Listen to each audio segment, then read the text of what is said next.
Yes, Katerina Lopez. Yes, she's the one. She's the one, yeah. Thank you very much. Appreciate it. Good luck. Say hi to Ira. And Nick. I know. Вийшло класно. Хоча б перепрошую, що за нерви, за силу. Дякую за допомогу секретаря. Це важливо говорити. Трошки я, але зрештою все гаразд. Ну і дуже шкода, що швиденько подякую. Дякую вам. Так, і ми не змогли думку включити вже, бо мені вже записки приносили. Тому що президент чекає. Так що я дуже прошу.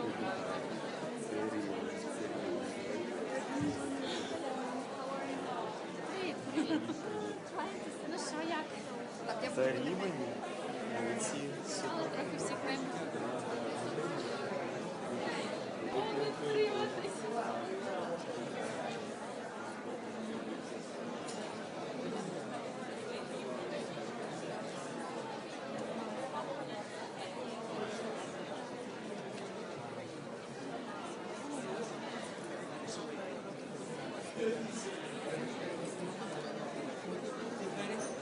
Dear colleagues, the next meeting is about to start. Please respect the other meeting, respect the schedule. Thank you very much.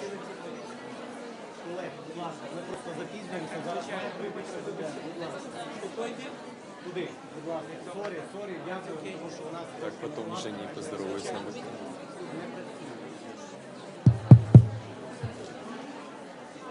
Там залишаються деякі. Dear colleagues, excuse me, but the next meeting is start in 5 minutes. Please left out the room.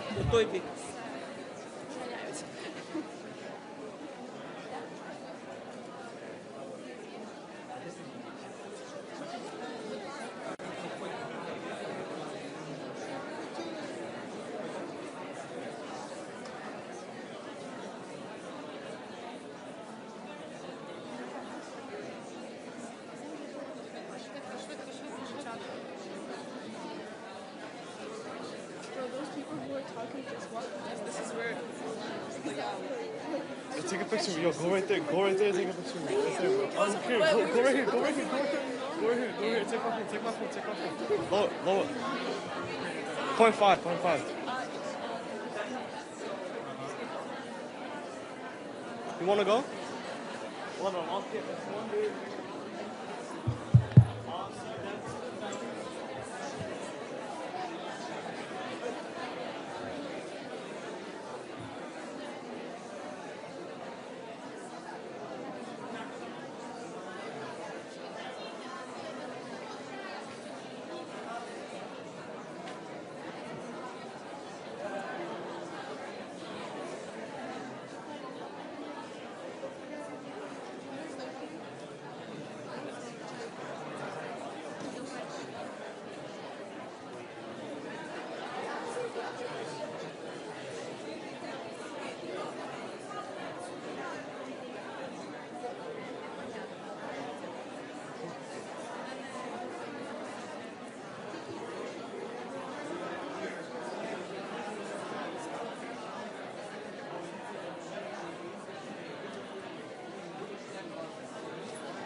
А тут можна, так?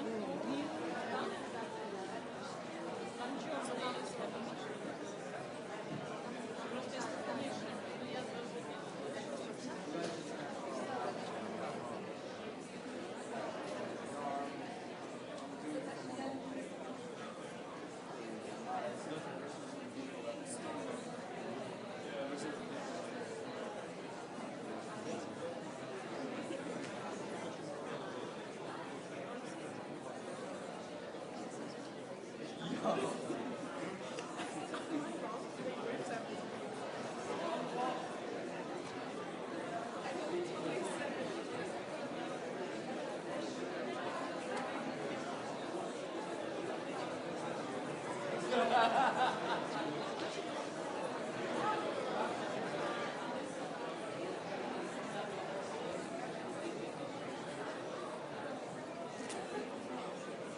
Хорошо, хорошо. Поки не виходьте, бо я...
They need an HDMI cord too, sorry.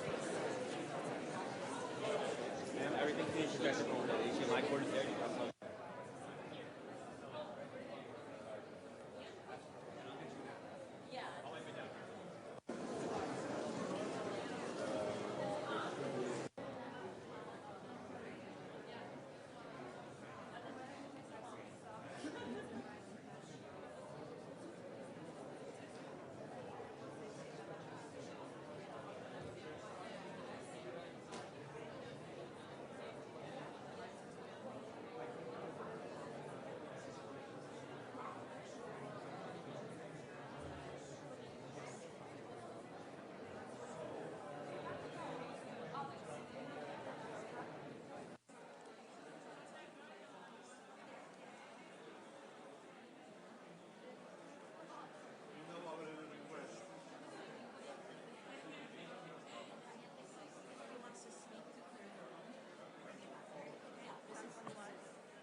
there many people are not here yet. I'll just say.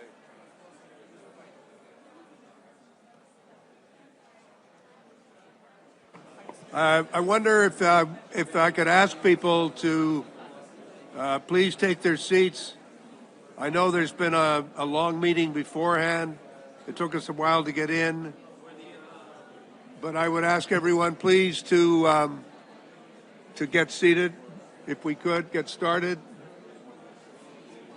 Our guests of honor are waiting to arrive, but we want to make sure we get moving ahead. Please.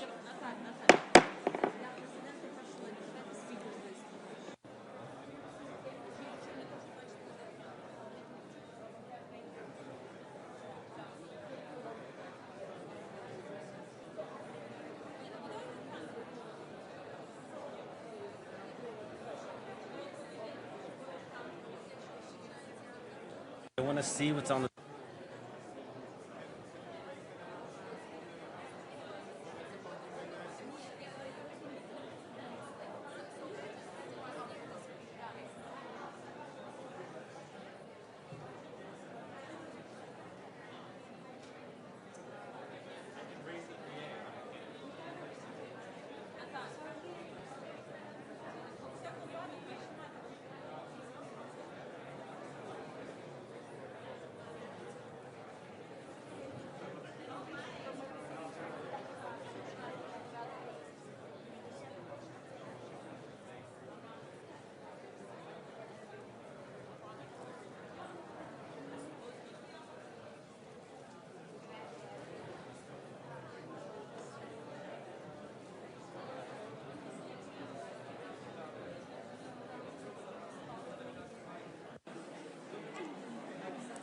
I would kindly request, please, if you would please sit down and take your seats. Please.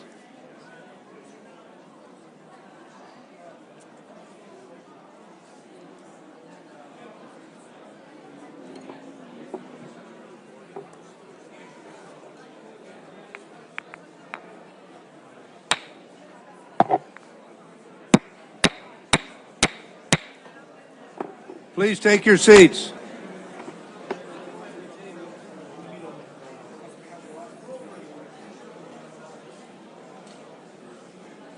Please, if you would please take your seats, ladies and gentlemen.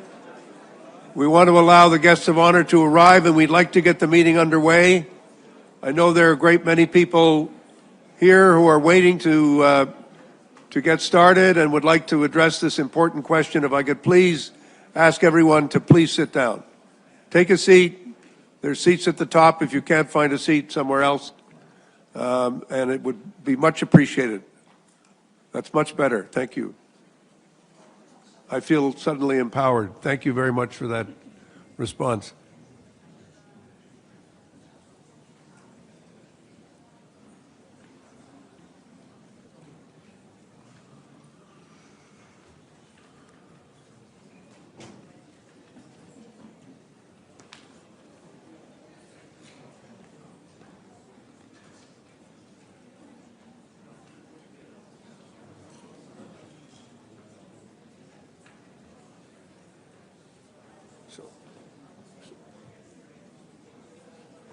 Are they coming? Are they coming? I know, but are they coming? I want to.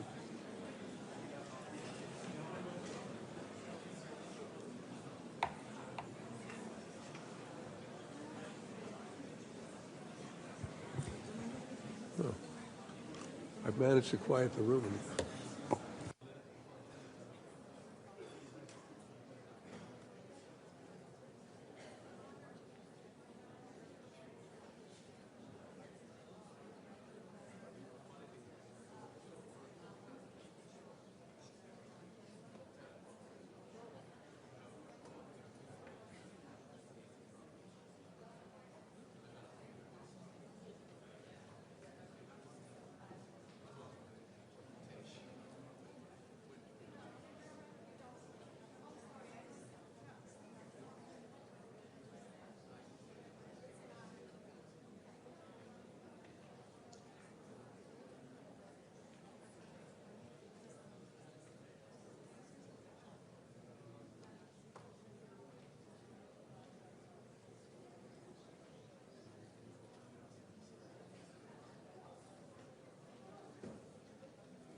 Your Majesties, Excellencies, distinguished delegates, my name is Bob Ray. I'm the Canadian Permanent Representative, and it is my very great pleasure to welcome you to this high-level meeting, Restoring Childhood and Humanity, Advancing Peace in Ukraine through the Return of Ukrainian Children.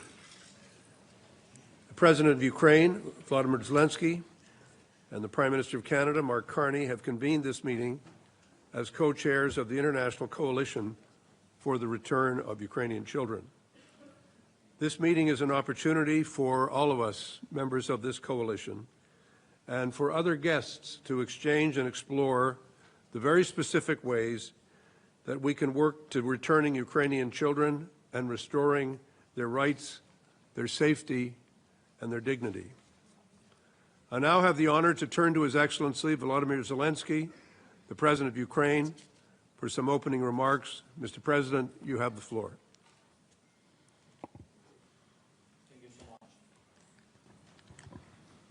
Thank you very much.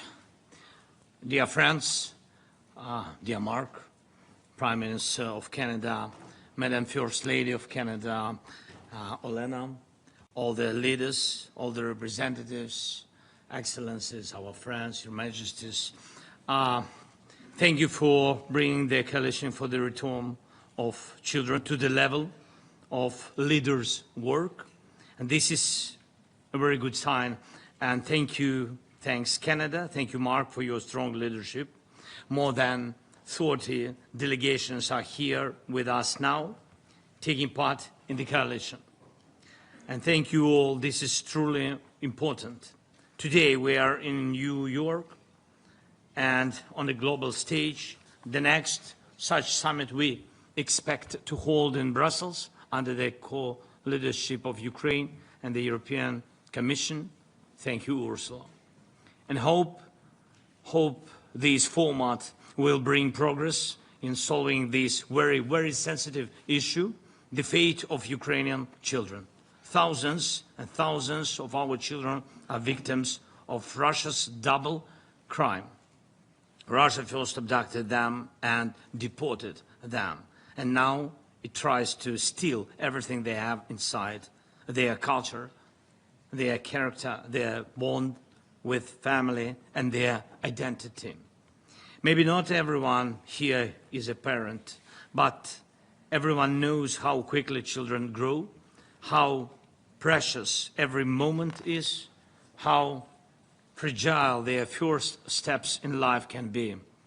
And so one of the greater things adults can do is to give a child a normal childhood.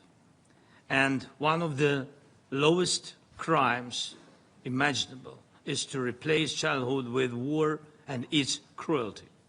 For years we have been fighting to bring our children home, and we need real results, which means the actual return of all the abducted Ukrainian children.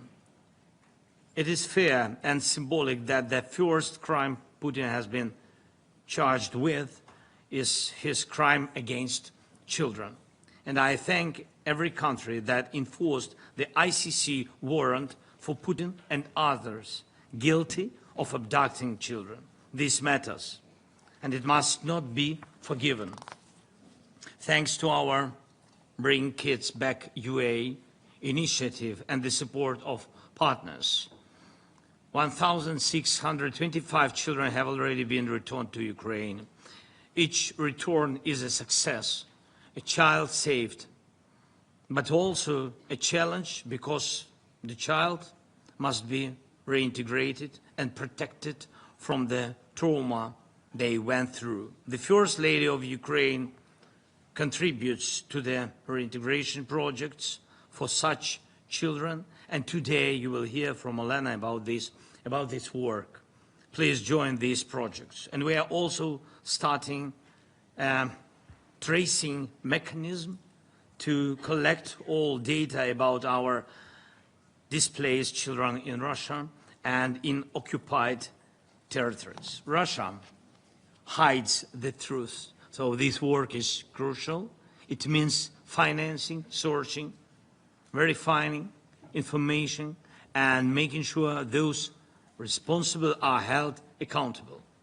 And I urge you, please, in every sanctions package, increase the pressure on those Russian politicians, officials, judges, propagandists, and others involved in child abductions and the attempt to reprogram their minds. All this is known, the camps where abducted children are taught hatred, the institutions involved, even the structures of Russia's state church used to erase children's Ukrainian identity. And everyone who does not close their eyes and acts in response defends humanity. Everyone in Russia who is involved in child abduction, re-education and abuse will be sanctioned. Sanctions packages are never easy, but adding those guilty of crimes against children makes this war stronger and gives it moral force. Dear friends, in Turkey, we gave Russia's representatives an initial list of 339 children, clear data, just a small part of the thousands we must save. So far, Russia has done almost nothing, not even given real information about these children. They refuse to give real information, neither to us nor to international organizations. Please, let the result of this coalition meeting be support of initiatives to find, return, and reintegrate our children, and real pressure on Russia through sanctions. We must turn attention into action. We need your support and support of partners in the General Assembly. And this year we'll introduce a resolution condemning the abduction and deportation of children.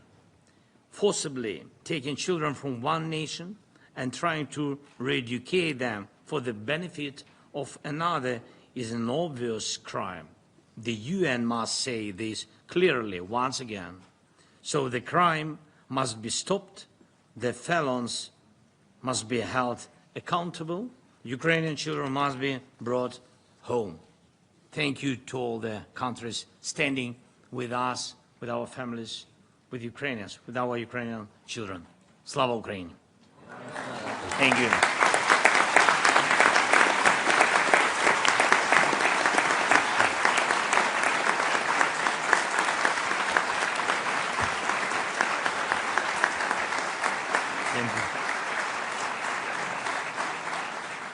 Thank you very much, Mr. President. I now have the honor to turn to the Right Honourable Prime Minister Mark Carney of Canada. Prime Minister, the floor is yours. Thank you, Chair. Mr. President, dear Volodymyr, Madam First Lady, dear Olena, Diana, friends, it's an honor to be here. It's a tragedy that we must gather together. And it's a tragedy that we're all committed to reverse. You know, Mr. President, when I joined you a few weeks ago on Independence Day in Sophia Square, I emphasized that your struggle is our struggle. Your cause of freedom, democracy, sovereignty, and the human rights and dignity of every person, particularly children, is our cause, the cause of the 42 nations and more organizations gathered here today. I want to be clear at the outset of who's responsible for these horrors. Putin has caused this terrible tragedy that has claimed in the war lives of millions. He menaces the skies of Ukraine, threatens the cities, destroys the field. Putin has stolen Ukrainian children. Thousands of children have been abducted by Russia. Russia has repeatedly targeted the most vulnerable groups of children, including orphans, children with disabilities, children from poor families. Russian soldiers have entered classrooms and forcibly rounded up children, taking them to Russian schools and orphanages.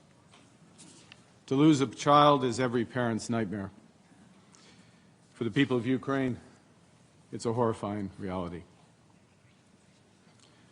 Après avoir bombardé une ville They bombed cities and children in Ukraine. They bombed Mariupol. Russian soldiers announced evacuations and brought civilians and children to occupied cities occupied by Russia. Office has reported on these tactics, the tactics including to indoctrinate Ukrainian children. Children are being falsely labeled with Russian citizenship and passports. A decree to fast-track citizenship, the citizenship process for abducted children has been signed by Putin himself. In the Russian school system, abducted Ukrainian children are exposed to war propaganda and given military patriotic training. Secondary schools are required to send lists of students aged 18 or older for conscription in the Russian armed forces. Each of these inhumane acts are violations of international law. And the 42 members of the International Coalition for the Return of Ukrainian Children are united in our mission. We're committed to the safe return of Ukrainian children, that this must be part of any negotiated settlement. As you mentioned, Mr. President, the coalition has provided Russia and Turkey with an initial list of 339 children to be brought home today. But this is just the beginning. There are thousands more children who've been illegally abducted, who've endured these horrors, who must return home. And as co-chair, Canada will intensify our work with Ukraine, with our European partners and the United States to secure the immediate unconditional return of Ukrainian children. We're investing millions in a HALAS system to support the use of AI in locating and identifying Ukrainian children who've been unlawfully deported. We welcome the recent powerful appeal to President Putin by the First Lady of the United States to consider the plight of children in ending this war. You know, decades ago, a U.S. president led a peace effort with Russia through nuclear disarmament and adopted the slogan, Reagan adopted the slogan, trust but verify. It couldn't be more different, Vladimir Putin and Mikhail Gorbachev. When peace comes, we can't trust but verify. We must deter and fortify. We must start to drive that peace with the sanctions you mentioned. Canada has sanctioned over 300 enablers of the Russian regime, over 3,000 individuals. We stand ready to reinforce those sanctions further with our European partners. And I welcome the President of the United States' call today, repeated today, for secondary sanctions on Russia. Russia must be deterred, I'll finish with this, from ever thinking that they can threaten Ukraine's or Europe's freedom again. We have to fortify Ukraine's forces that have fought so valiantly and for so long. And by marshaling the strength of the coalition of the willing, President Stubb, I salute your leadership in that, dear Alex, we can help secure a durable peace. But that peace is only truly peace with the reunification of children with their family, with their homeland, and we will not rest until that happens. Slava Ukraine.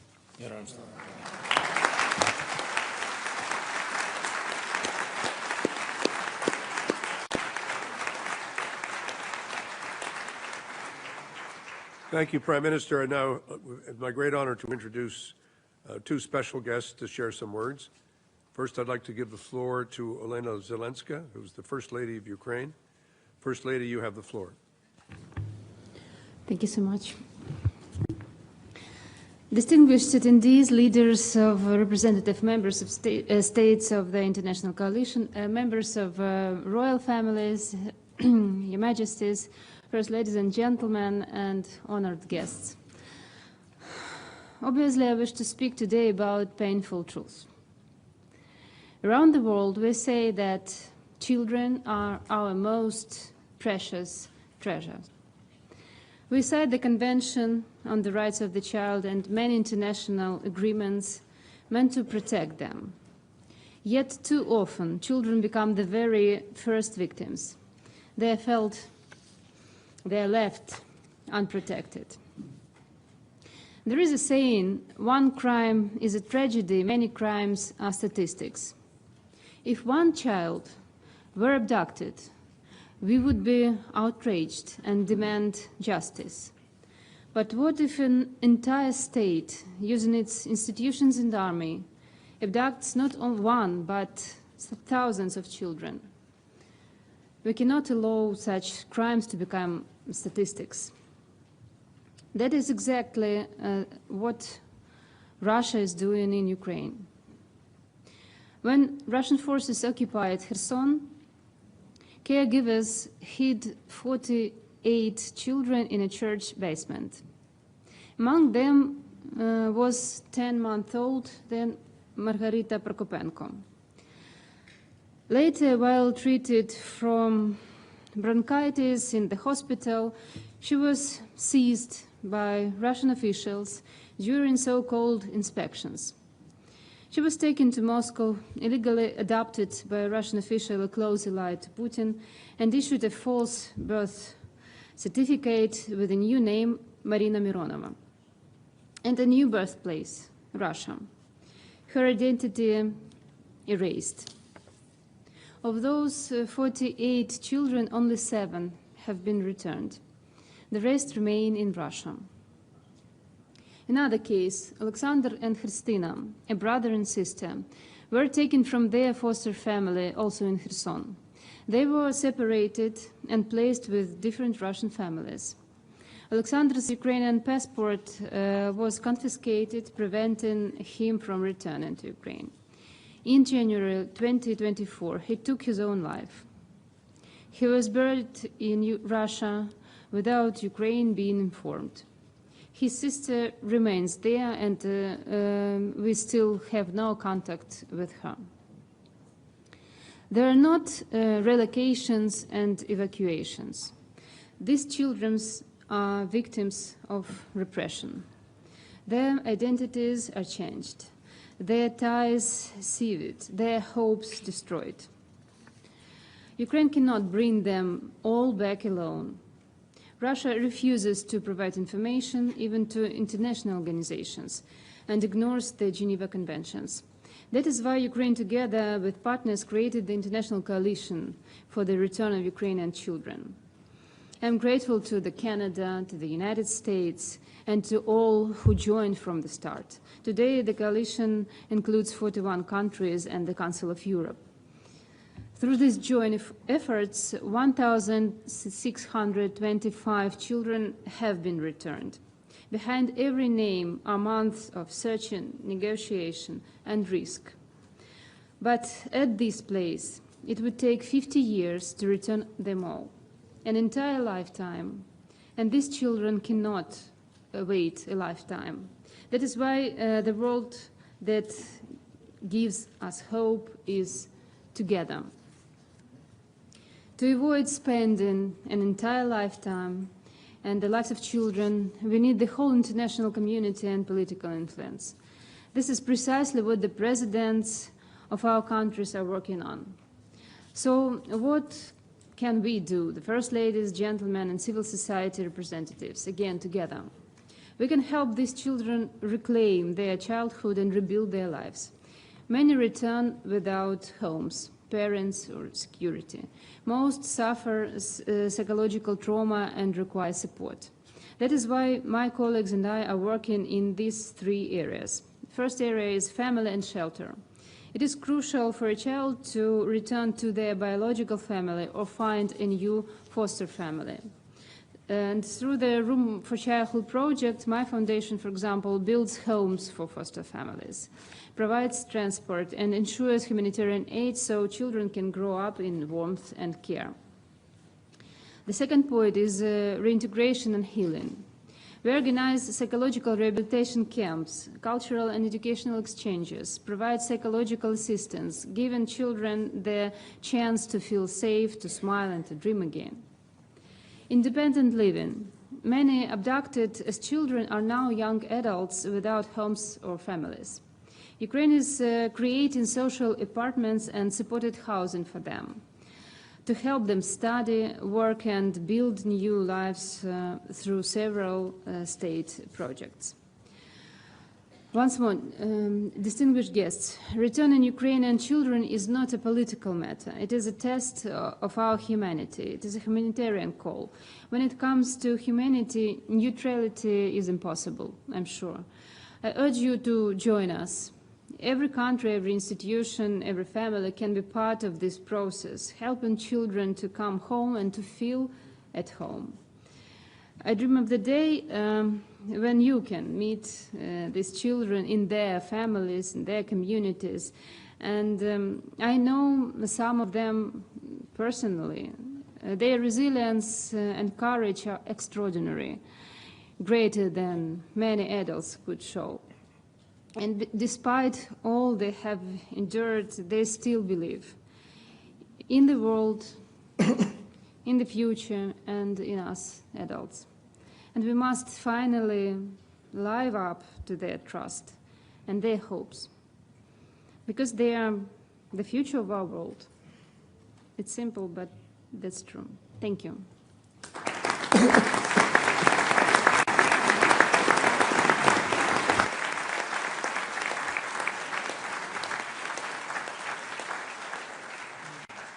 I'd like to thank the First Lady very much and now turn to Diana Fox Carney, who is the spouse of the Prime Minister of Canada.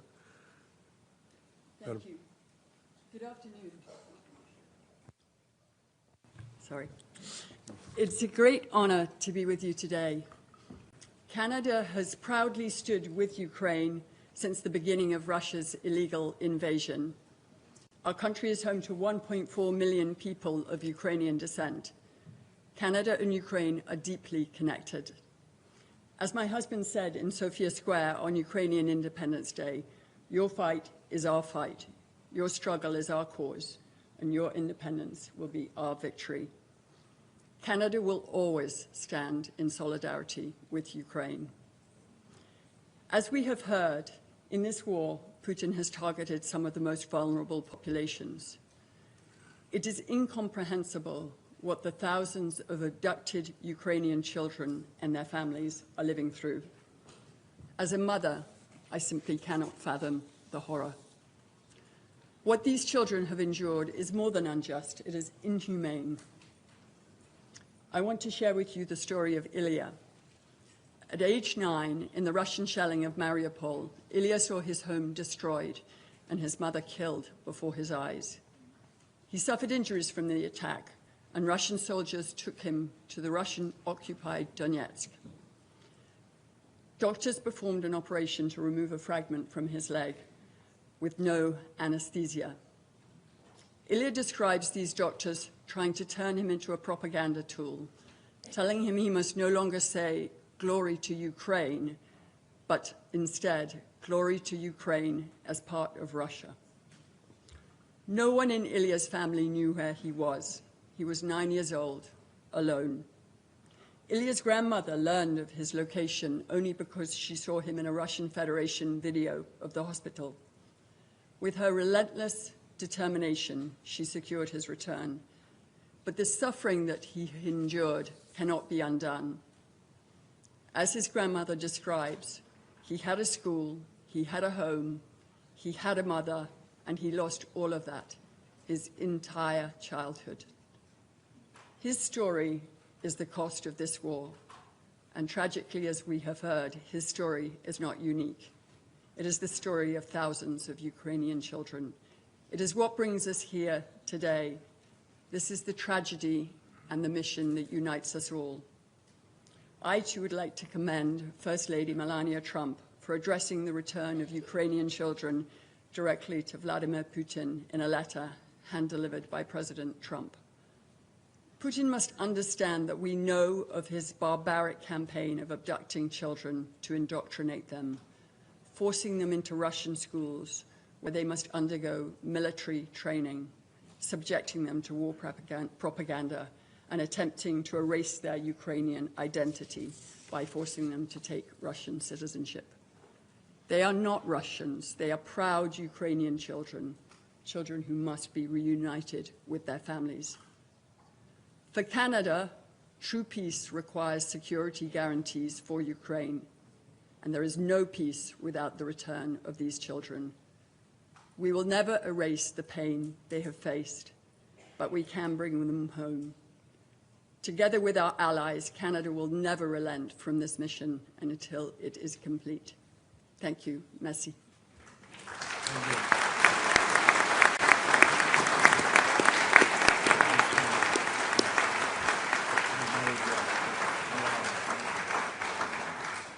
Thank you very much, Madam Carney. We're now going to hear statements from heads of delegation in accordance with the list of speakers. Now, this is when I ceased being popular in presenting the President, my Prime Minister, and the First Ladies. And now I have to play the bit of a heavy and say that it's 2 minutes. And a light will start to flash when the minutes are up. So we will not be preventing people from speaking at all. We're trying to bring as many people in as possible. And in order to move things along, I'm going to stop talking. You will see a red light flash on your microphone. We really are overwhelmed by the number of people who've asked to speak. And as we always do at the United Nations, we have a limited amount of time. So I now give the floor to the representative of the Kingdom of Belgium, Queen Mathilde, the Queen of the Belgians. Your Majesty, you have the floor.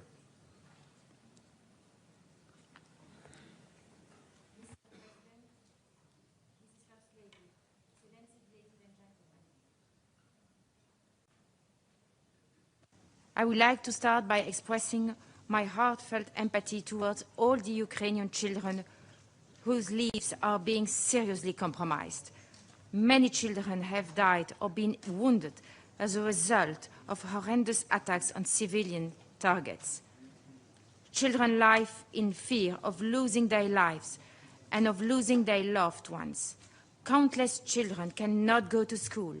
Many of them are displaced inside Ukraine or abroad. Families are torn apart. Ukrainian children cannot enjoy the innocent, carefree childhood they deserve and need. The reports of children being taken away from their families are heartbreaking. These reports point to an intense violation of their rights in a deliberate, organized manner. Independent experts have established that this deportation of Ukrainian children amount to war crimes. The forced adoption, acquisition of Russian nationality, militarization, and indoctrination of Ukrainian minors must stop. We must spare no efforts to identify and locate all unaccompanied and separate Ukrainian children that have been transferred or deported. We must continue to work on solutions to protect the children and restore family ties. Children's rights, and specifically the protection of children in armed conflict, is of the highest priority for my country. Belgium supports UNICEF in its efforts to monitor and report on the violation of children's rights. We have provided specific funding for UNICEF projects in Ukraine, including assistance for unaccompanied children and those separated from their families.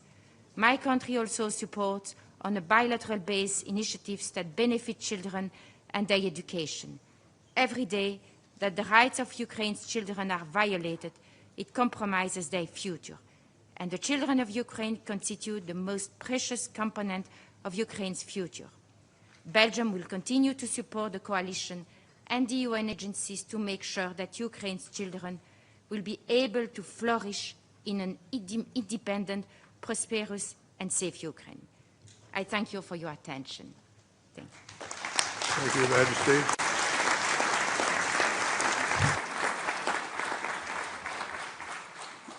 I would now thank you, Your Majesty. I now give the floor to the representative of the Republic of Latvia, Edgars Rinkēvičs, the President of the Republic. Thank you very much, Excellencies. Since 2014, Russia has abducted or forcibly relocated almost 20,000 Ukrainian children.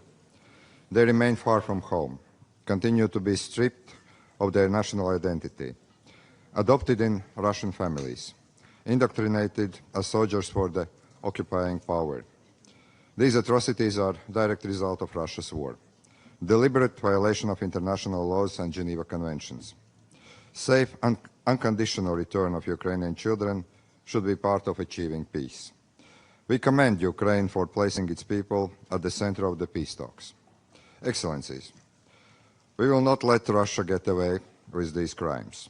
International community needs to make every effort to demand accountability from Russia. Latvia encourages broader sanctions targeting perpetrators of Russia's policy. We must ensure that the protection of all children are at the forefront of our efforts. Children grow fast. Time actually is not on our side.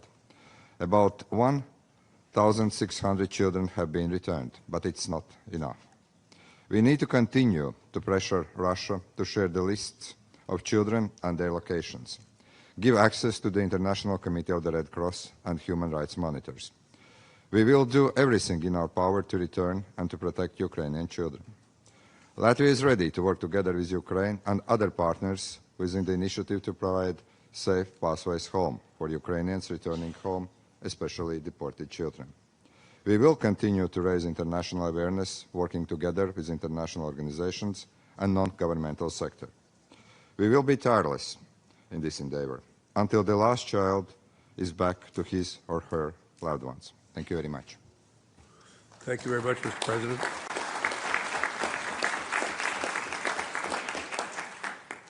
I now give the floor to the representative of the Republic of Finland.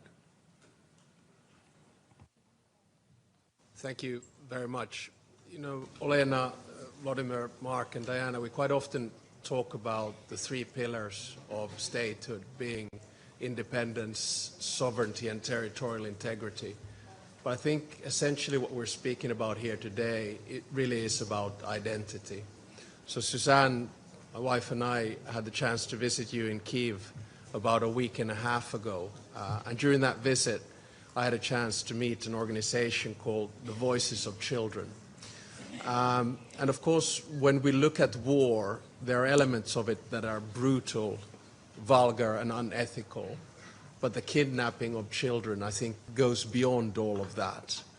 And we have to think that it's not only about the children being abducted and taken away and Russified, but it's also about bringing them back and what happens to them when they bring back. So the organization that I was talking to said that they desperately needed more psychiatrists because when the kids come back, and they have been told by the Russians that your parents don't love you, Ukrainians hate you, and you're a failure, the mental stress that you get as a child, no matter what age, is simply beyond anything that we can imagine. So my feeling is that not only is it a good thing that the International Criminal Court has issued an arrest warrant on President Putin and Maria Lvova, who is Russia's Commissioner of Children's Rights, but we have to make sure that the people who've been engaged in this kind of activity have to stand trial, have to take the responsibility. And the final point I want to make is that there's not one human being, depending on which side you are in this war, who doesn't understand how heinous this crime that Russia is doing is. So therefore, let's continue to work with this issue. Let's bring the kids back. Slava Ukraini.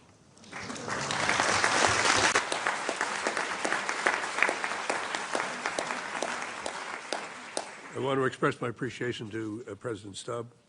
I now give the floor to the representative of the Czech Republic, President Pavel. Thank you. Dear Volodymyr, Olena, dear Mark and Diana, thank you for the opportunity to address you on this really important issue. As a member of UN Human Rights Council, Czech Republic emphasizes the immense and unjustified suffering of civilians in this war, especially under Russian occupation, a regime that denies people their right to choose their own future. Czechia condemns the deportation of children from Ukrainian regions under temporary Russian occupation as a grave violation of human rights. We strongly condemn the militarization and indoctrination of Ukrainian children and young people under Russian occupation. We see these crimes clearly and we do not look away. Those responsible must be brought to justice. We have been actively raising this issue in international fora since the beginning of the war. We believe that sustained international pressure and public awareness are essential to ending this abhorrent practice. Czechia is also providing financial support to several Ukrainian non-governmental organizations working actively on human rights abuses in the occupied territories, including the situation of forcibly displaced Ukrainian children. Earlier this year, in February, I met in Prague 3 deported children from Mariupol, Kira, Ivan, and Maxim. And hearing their stories was a vivid reminder that by abducting children, Russia is not only committing a crime, it is trying to steal and deny Ukraine's future. We will continue to support the work of the international coalition to bring every deported Ukrainian child back home. No child should ever be torn from their family, their home, or their future. And we will not cease until they are returned. Thank you.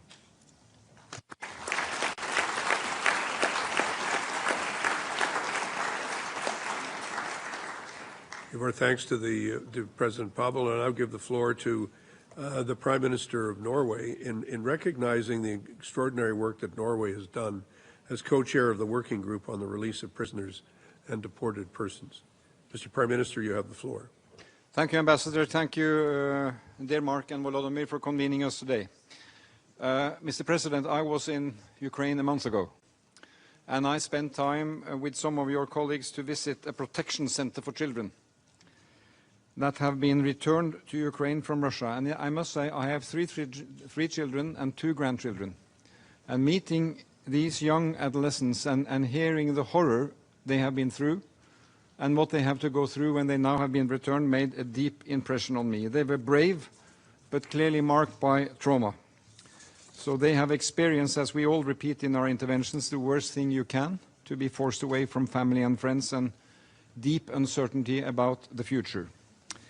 So it is good that we come together, and basically this is a full hall, but I think all of the United Nations should be behind this. We have a Child Convention, we have Geneva Conventions, and this is explicit number 1 in both of them. This is truly unacceptable. The situation for the stolen children of Ukraine reminds us of the horror of this war. So the plight of the children is at the heart of any credible path to peace, and it was a part of your formula, Mr. President. I salute Canada for its systematic work and also the NGOs and the civil society that is backing up this. No one wants peace more than the Ukrainians, and no one deserves peace more than the children of Ukraine. So we stand by the demand that Russia must return all of the children that have been forcibly deported. A good place to start would be to return the children on the list submitted by Ukraine. So if Russia has any intention of showing good faith, and it remains to be seen, this is a place to start. So I will simply conclude by saying that Norway is a committed friend of Ukraine. We stand with you. We have about 100,000 Ukrainians living in Norway. We are looking after them. They are looking after us. They are good people. We support the office of the ombudsperson, and we work closely with UNICEF inside Ukraine.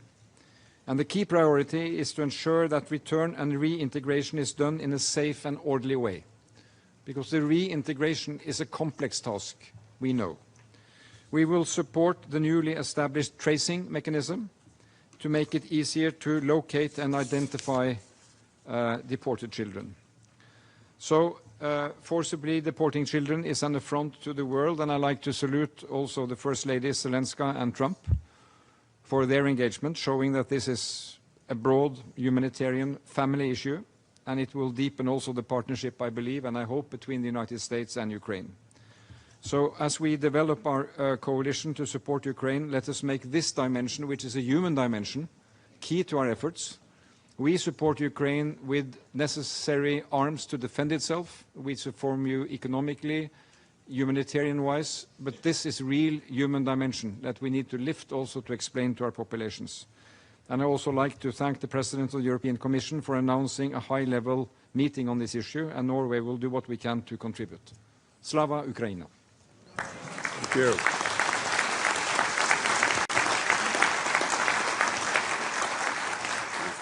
Thank you. I thank Prime Minister Sturr, and I also want to give the floor now to the representative of the Republic of Austria, who is the Federal Chancellor of the Republic. Mr. Strucker, yeah. Distinguished co-chairs of the International Coalition of the Return of Ukrainian Children, President Zelensky, Prime Minister Carney, First Ladies, Excellencies. First of all, thank you for hosting this important meeting. Let me make one thing very clear from the outset. Austria supports a comprehensive, just and lasting peace for Ukraine based on the United Nations Charter and international law. Russia's unprovoked and unjustified war of aggression has caused 3 years of terrible destruction, deep suffering and great despair.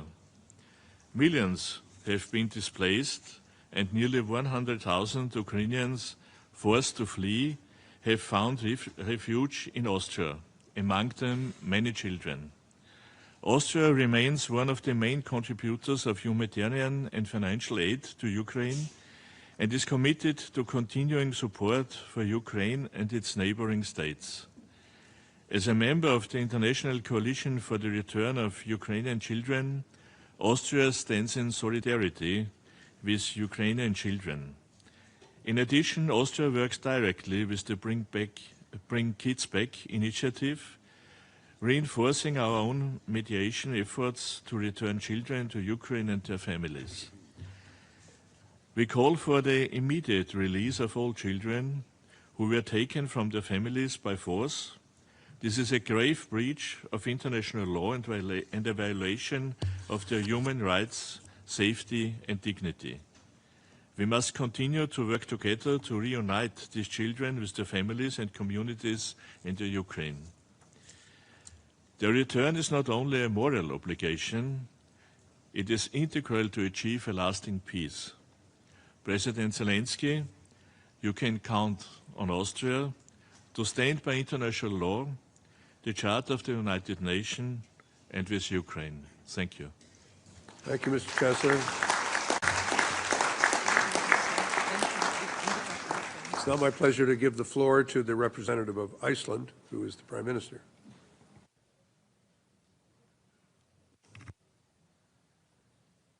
Dear Volodymyr, Mark, Diana, Elena, Excellencies, 3.5 years have now passed since Russia launched its full-scale invasion of Ukraine. During this time, Moscow has tried to cloud its ambitions and aggression with lies, false narratives about the root cause of the war. But the reality isn't complex. An aggressor invaded its neighbor, occupies parts of its territory, and deports Ukrainian children to Russia with force. Russia is destroying the lives of children, the most despicable aspects of Russia's war in Ukraine. The forced transfer and manipulation of children tells us everything we need to know about the character of Putin's regime. I speak not only as Prime Minister, but as a mother. My children fall asleep in safety. Their mornings begin in peace. Every day I think of Ukrainian mothers who do not know where their sons or daughters are. Their courage is immense. Their pain is unimaginable. They deserve our sympathy, our attention, and they deserve action. Iceland resolutely supports efforts to return every unlawfully transferred Ukrainian child. We condemn the forced deportations and attempts to erase identities. It's barbaric, and it's a clear violation of international law. We need to ensure dignified return and reintegration, psychological support and accountability for those responsible. We are grateful to Canada for its sustained leadership and advocacy that keeps this cause at the center of our efforts. Iceland will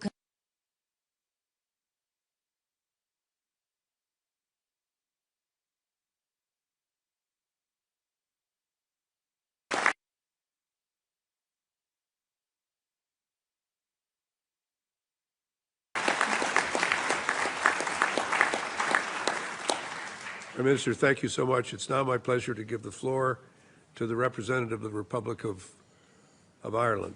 Mr. Martin, you have the floor. Thank you very much indeed. And President Zelensky and Prime Minister Carney, thank you very much indeed for convening today's meeting. And I want to thank in particular First Lady Elena and Diana for really telling us a personal story involving children and bringing home the concrete reality of the enormous trauma that has been visited upon so many children. And that trauma and that psychological damage is something that the coalition will really have to develop plans to deal with. And getting children back physically is obviously the primary objective, but we've got to ensure that we have multidisciplinary capacities and resources to enable those children to re-participate in life again and to access education in particular. It was John F. Kennedy, great Irish-American president, who said that the children are the world's most valuable resource and its best hope for the future. And Russia is endeavouring to destroy the future of Ukraine by these actions, and they cannot be allowed to succeed. It's a chilling crime. There has to be accountability. It is about stealing identity and denial of childhood itself. And we all have to be unequivocal that the forcible transfer of civilians, including children, amounts to a war crime against humanity. And the International Criminal Court's decision in 2023 to issue arrest warrants for President Putin and his Children's Commissioner are particularly welcome and have to be followed through in terms of accountability. And we need the return of all forcibly transferred persons. Ireland is a determined member of the International Coalition for the Return of Ukrainian Children and will do whatever we can to support the return, rehabilitation and integration in line with the coalition's key principles. Ireland is also honoured to host thousands and thousands of Ukrainian families since the outset of the war that have chosen to find safe refuge in Ireland. And they are very, very welcome among us, and they are ambassadors for your country. We will keep them safe until they can return. We will continue to work with you to raise our voice and add it to yours, Mr. President, for the safe return of all Ukrainian children. Thank you.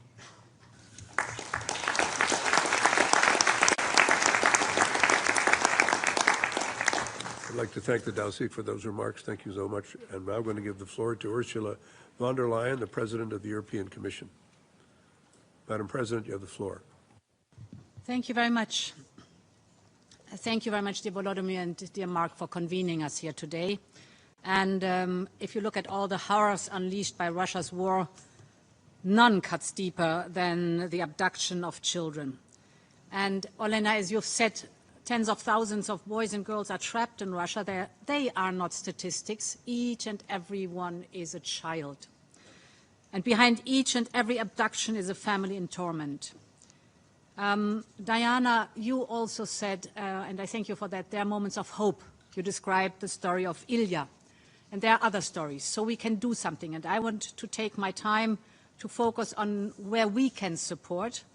We will not rest until Ukraine's children are home, but I know that the needs at home are also enormous. So, Volodymyr and Olena, that's why I'm delighted to announce today that we are ready to make available some 200 million euros for the provision of school meals.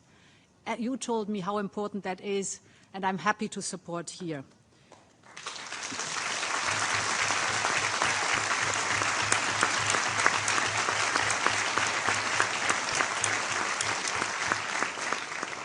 Now, let me briefly focus on the abducted children trapped in a foreign land.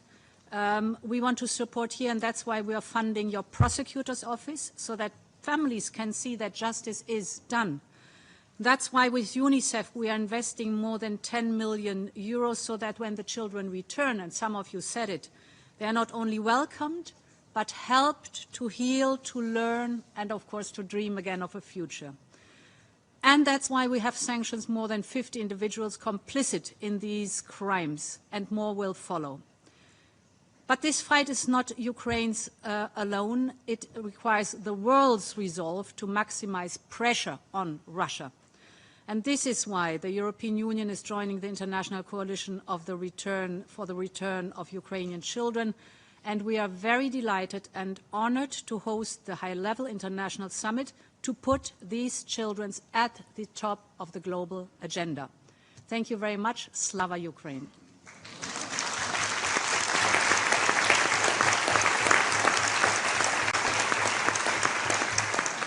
I'd like to thank the President of the European Union. Ladies and gentlemen, I've been advised that our two principals have to leave, and we want to express our great appreciation to them both for being with us. The meeting will continue. We'll do a little bit of rearranging of the chairs up here, but we want to thank very much Mr. President and Mr. Prime Minister. Thank you so much for joining us and for leading us in these discussions. So we'll take a very brief, like literally 1 minute, as we thank the Prime Minister and the President. Thank you so much.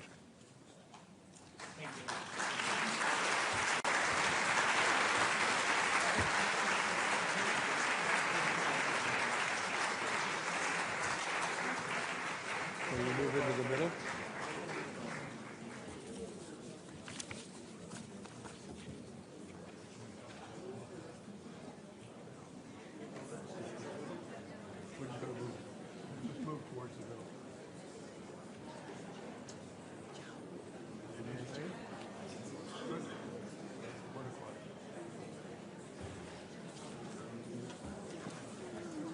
All right, we're going to continue.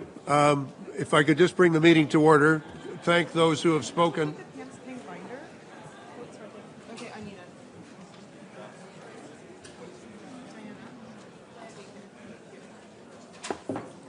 If I could just call the meeting to order, we still have a number of speakers, and I'd really like to give them all an opportunity to speak.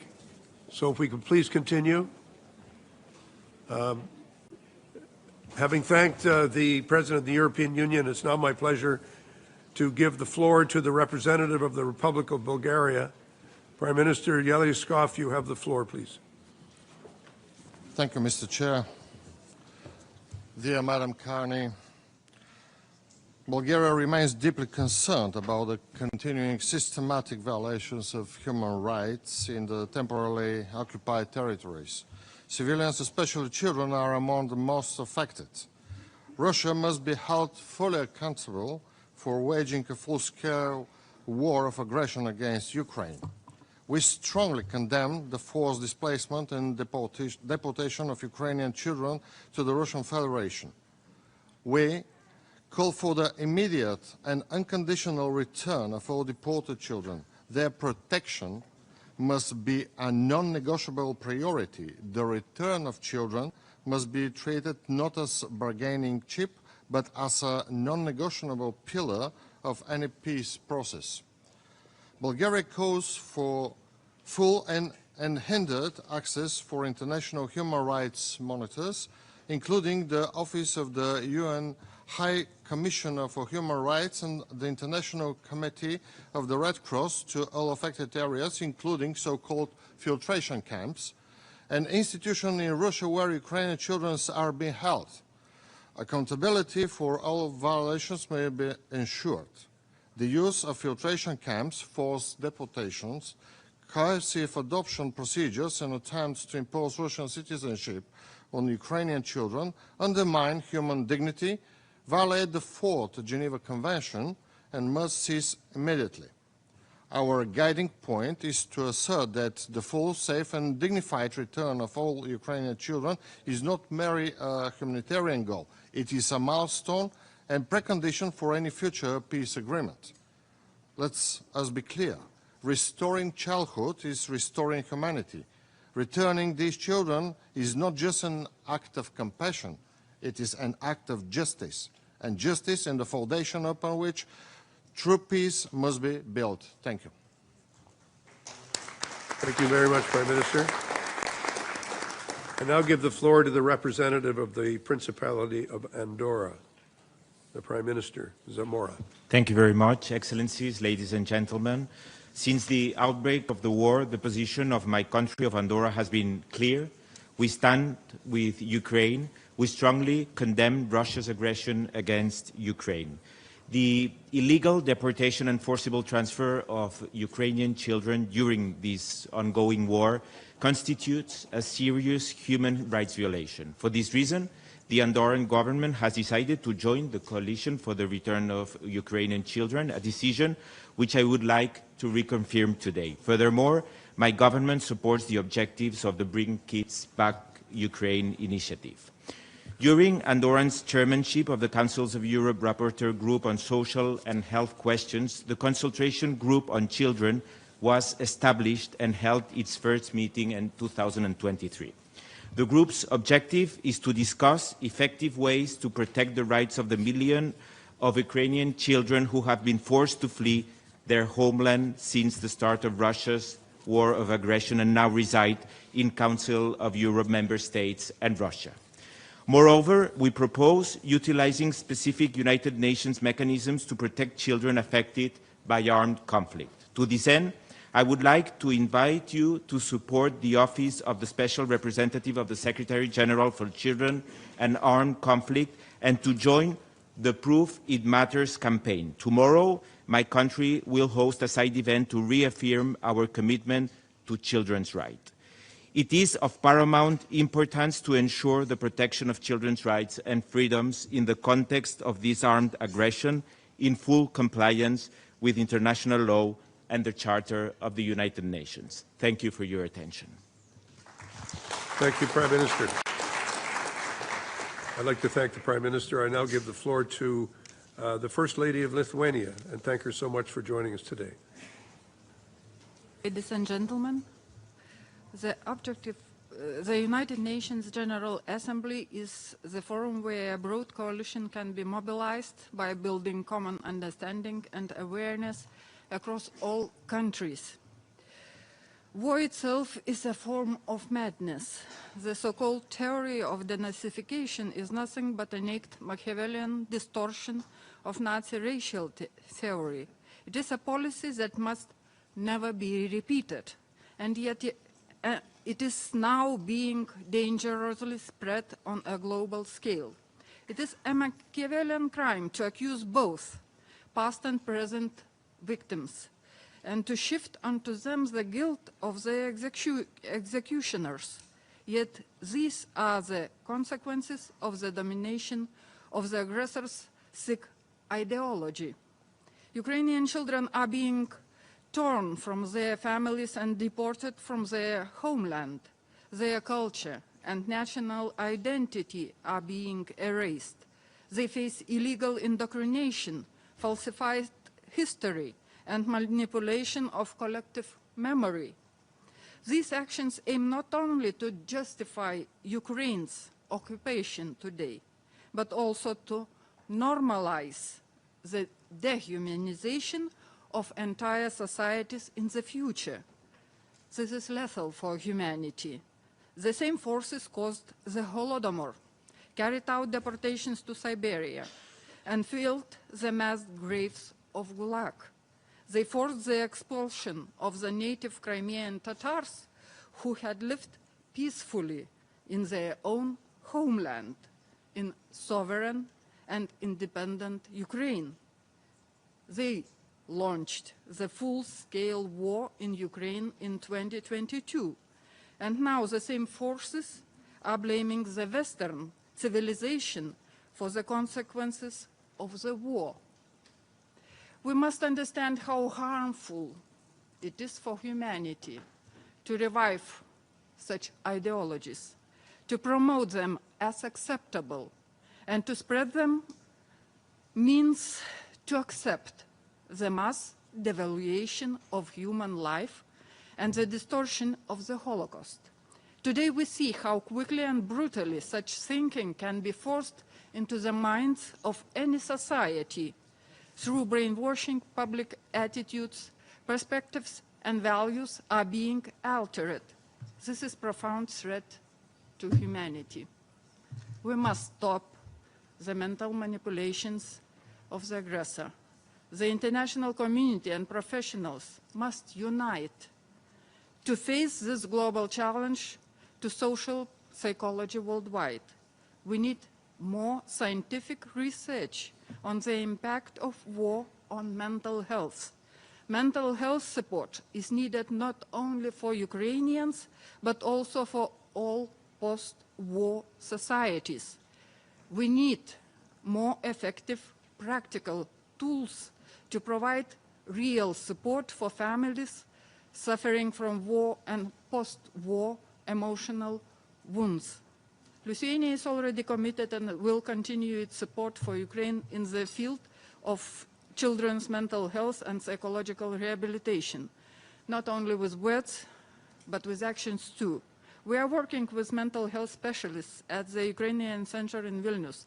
Experts are providing psychological help and self-help methodologies for children of war veterans and refugees. Lithuanian universities are cooperating with Ukrainian universities on research into mental health issues and psychosocial rehabilitation of children. The challenge of mental health is essential for long-lasting peace in the world. Lithuania calls on the international community to unite, to seek solutions, to strengthen the resilience of our societies in the whole world, for Ukraine, for children, for our common future. Thank you.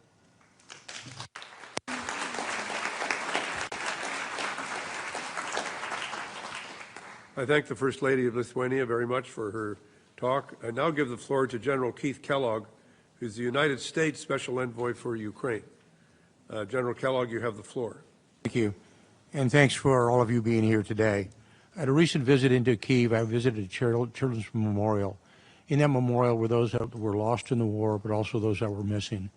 Instead of laying flowers at the memorial, those who laid something down, we laid stuffed toys, animal toys, down to remember them.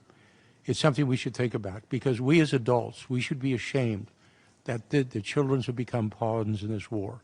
And we must figure ways to bring those children back. For those of us that sit here, and those are not only the senior leaders in this room, but those on the press on my left and right as well, should make this a primary issue on the abduction of children. We as parents, and I am as a parent, as a grandparent, are appalled at the fact that children have been made pawns in this war. And briefly, even God knew that. In the New Testament, in Matthew 18:6, he said, "It would be better to have a millstone around your neck than to harm the little ones." We should always remember that. And with that, thank you for being here today. Let us bring these children home. Thank you. General, thank you very much. I give the floor now to Alain Berset, the Secretary General of the Council of Europe. Monsieur Berset. Thank you. Thank you so much, Minister Sibilla, dear Andriy, First Lady Fox Carney, Excellencies. For all of us, the children of Ukraine hold a very special place in our hearts. And it is also the case for the Council of Europe. And it is also the reason why the children of Ukraine are at the very center of the action plan that we have for Ukraine.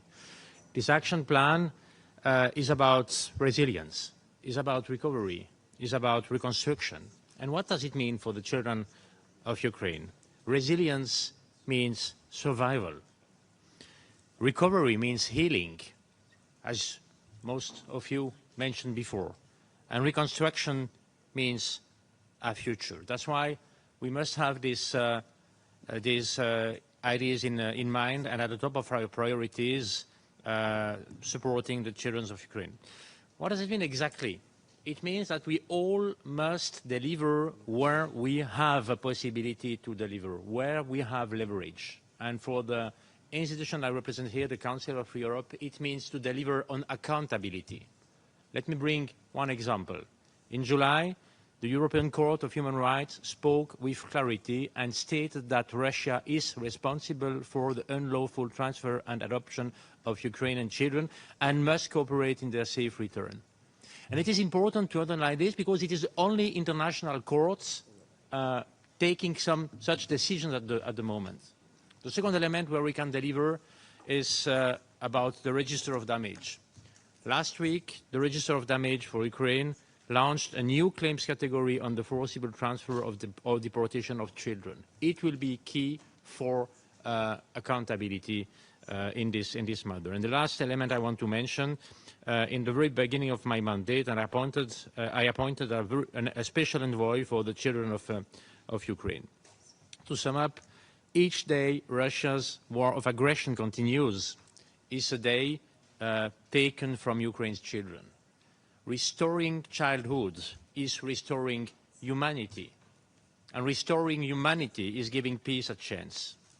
Bring the kids back home. Thank you.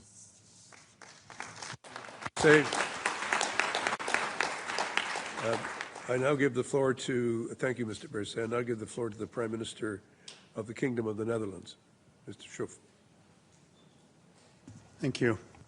Russia's war of aggression manifests itself not only on the battlefield, but in the daily lives of ordinary people too.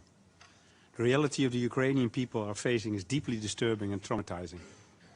Russia's regime has demonstrated a total disregard for the lives of Ukrainians, especially in the territories it temporarily occupies. Shockingly, the most vulnerable in society are specifically targeted by Russia, and I'm talking about children. Russia's deportation campaign, illegal adoption scheme, and aggressive Russification policy represents a clear attempt to control the Ukrainian people, erase their identity, and dictate their future. We all know that time is of the essence. For a child who is separated from their loved ones, every day matters, and the same goes for their parents. We know many families are going to great lengths to recover their lost children. I want to underline my deep sympathy and support for these efforts. We are grateful to Canada and Ukraine for hosting this meeting. It is important to discuss concrete ways to help. The Netherlands has various initiatives in place to support Ukrainian efforts. First, the Netherlands is facilitating a project which uses DNA to establish the family ties with children who were deported by Russia. This DNA analysis sends a clear message to Putin that he cannot erase the identity of these children. We will have irrefutable evidence of their family ties. We are also investing in rehabilitation and mental health support for children returning from their ordeal. It is important to ensure they receive the care, stability and guidance needed to heal, reintegrate and rebuild their lives. In addition, we are working with partners to ensure that those responsible for these horrifying practices are held to account. We are also putting pressure on Russia to stop the adoptions, including through sanctions. All these joint efforts are part and parcel of unwavering Dutch support for Ukraine, political, military, economic and moral. Our collective message to Russia must be clear. Children must not be used as pawns of war. They are the future of Ukraine, and their future belongs to them.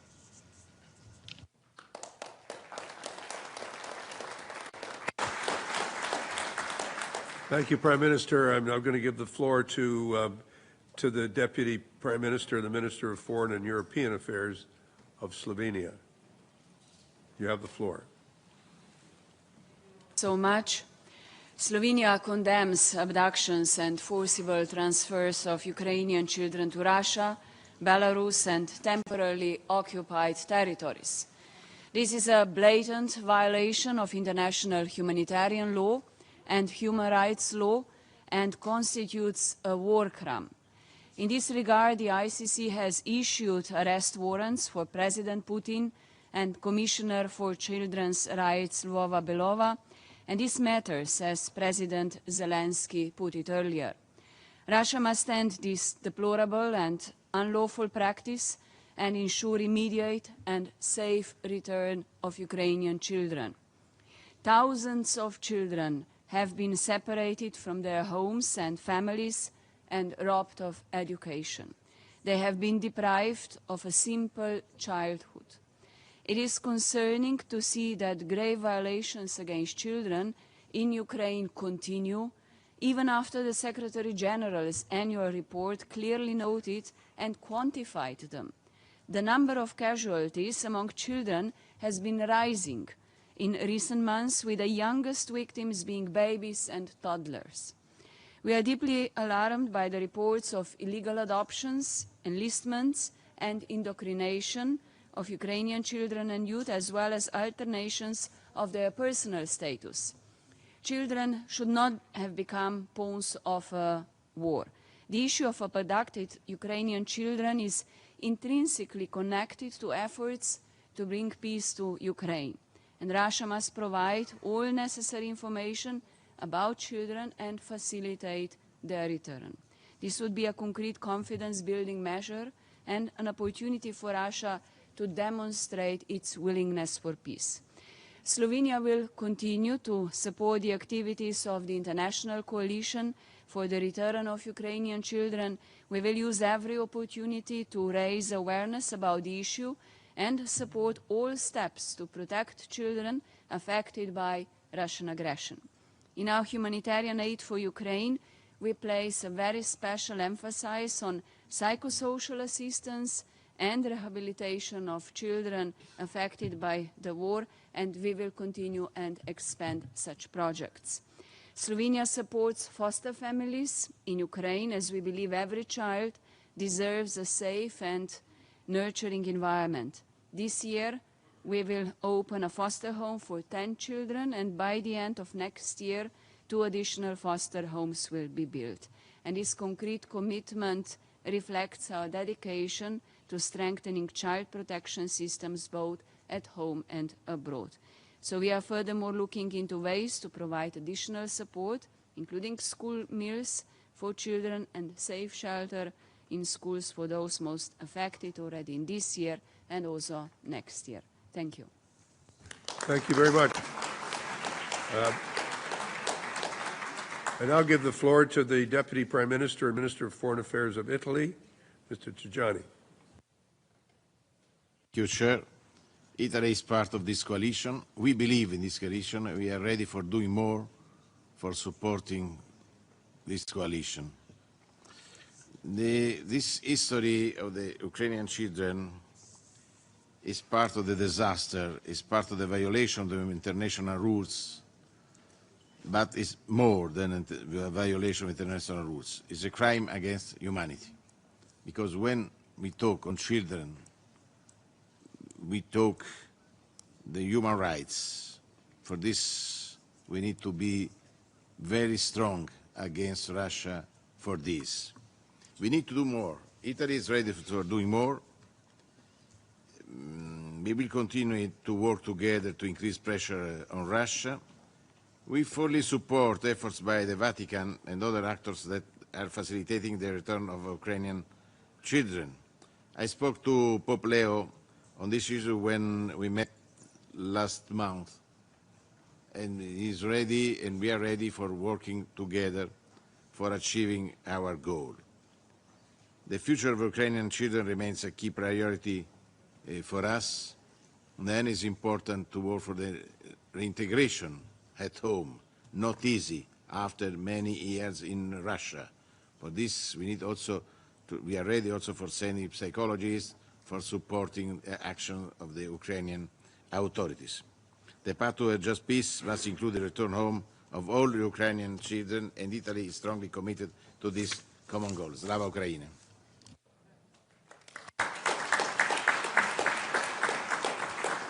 I'm now going to give the floor to the representative of Malta, and after that, I'm afraid I have to be the bearer of bad news. The train is going to leave the station. So after that, I'm going to ask our foreign minister and the foreign minister of Ukraine if they would sum up. But first, I'm going to Malta. I apologize, but we're working under strict rules of time here. So Malta, and then.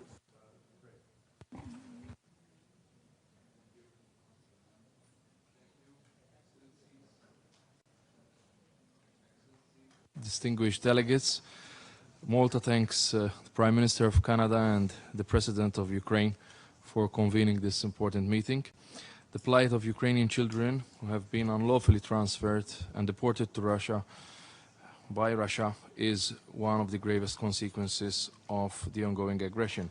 It represents not only a blatant violation of international humanitarian and human rights law, but also a profound humanitarian tragedy that shocks the conscience of international community.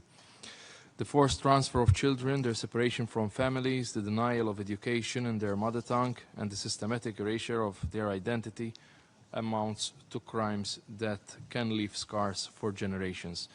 These practices are part of a broader pattern of systematic abuses in the temporarily occupied territories, including forced indoctrination and the deliberate attempt to erase culture and heritage.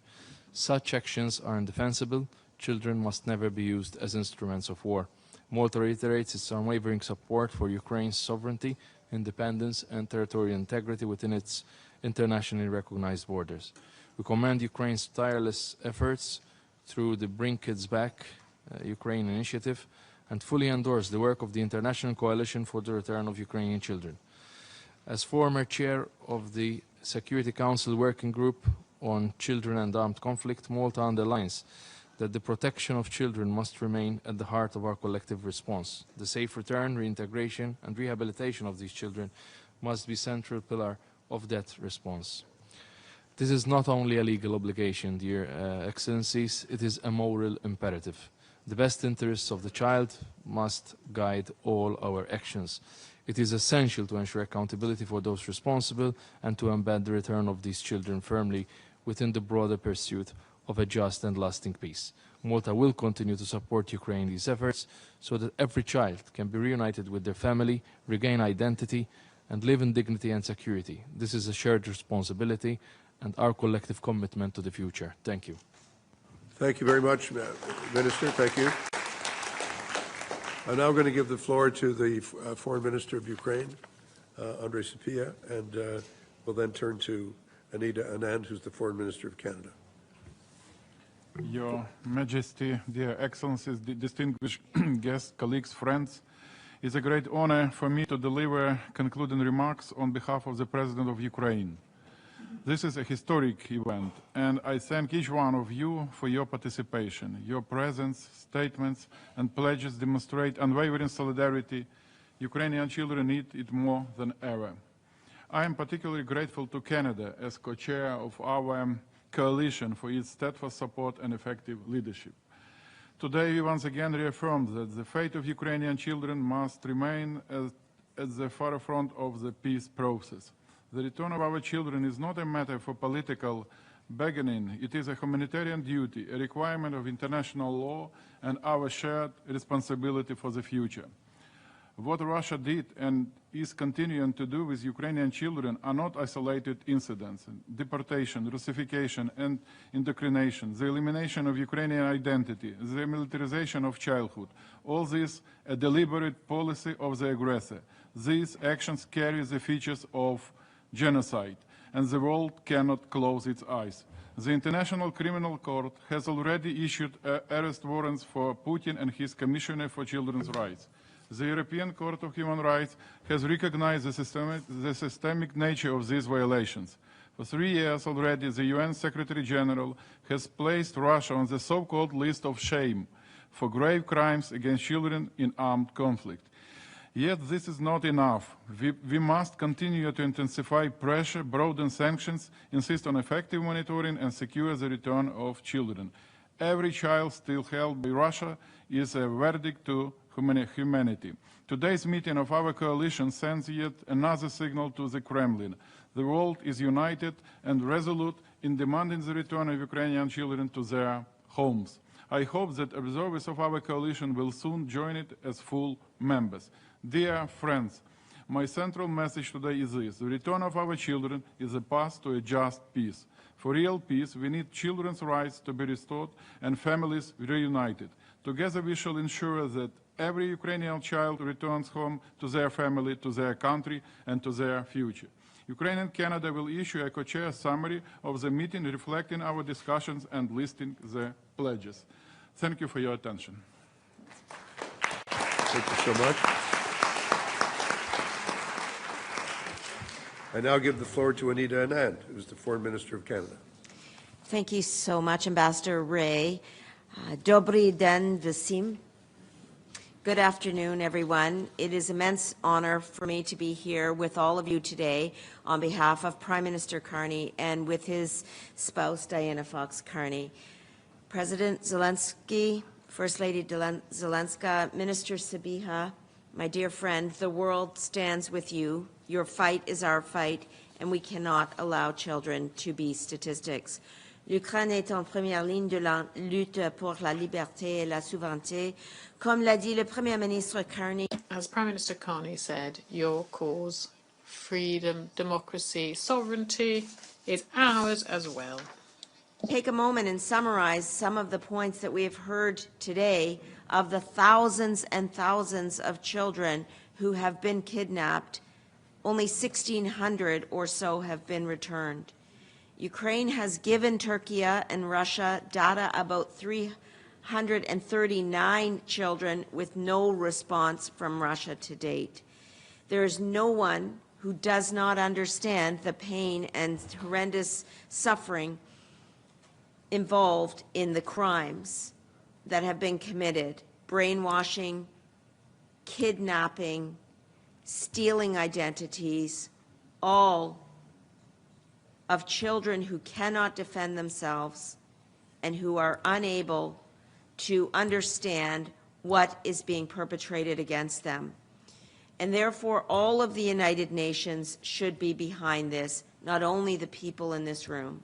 So we have to carry this messaging, we have to carry this impetus outside the walls of this room into the broader General Assembly, and I was so pleased to hear that President Zelensky is going to be championing a resolution that we can all get behind this year. Every unlawfully transferred child must be returned, and children cannot be pawns of war. In summary, Canada's steadfast view is that the return of Ukrainian children is one vital step in the broader imperative to ensure that children should never be used as pawns of war. Thank you.